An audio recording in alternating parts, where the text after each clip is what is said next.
This video by the Edmonton Arts Council is meant to assist artists through some of the specific terms and concepts used in our application processes.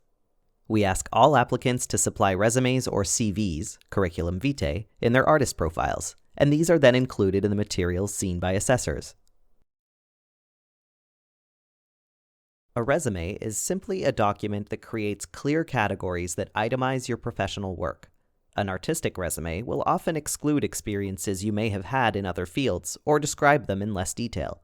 So if, for instance, you've been both a saxophonist and an accountant for 20 years, it may be useful to summarize your accounting work briefly, unless it's not relevant to the project proposed.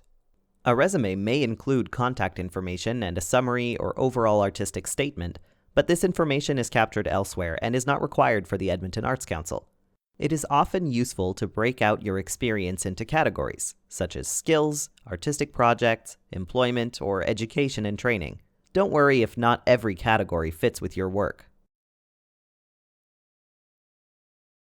Because a resume is meant to be a summary, ideally tailored to the project which you're submitting, it should be short. A clear and tailored 2 pages will be much more effective.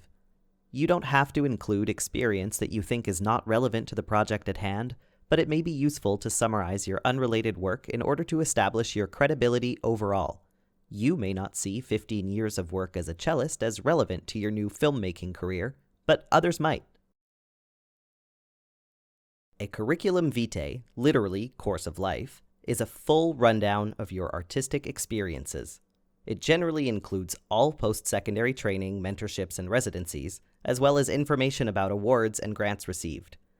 For musicians, it might include all recordings, tours, and major performances. Visual artists might list all solo and group shows, commissions. Writers might include all published works, translations, and adaptations. A filmmaker might list each of their works and the festivals, broadcasters, or distribution outlets for each work. If you have a clear and specific vision of what aspects of your life and work have prepared you for this project, a resume may be a better fit. If you wish to convey a depth and breadth of experience as your primary qualifications, a CV may say that best. Because a CV is intended to be a complete picture of your professional life, it can be much longer than a resume. If you choose to include a CV rather than a resume, don't expect an assessor to read every word on all 6 pages or 10 pages or 20 pages of a CV, but rather to skim in order to better understand the whole scope of your career. Depending on your experience level, compiling a CV for the first time can be a difficult and time-consuming task.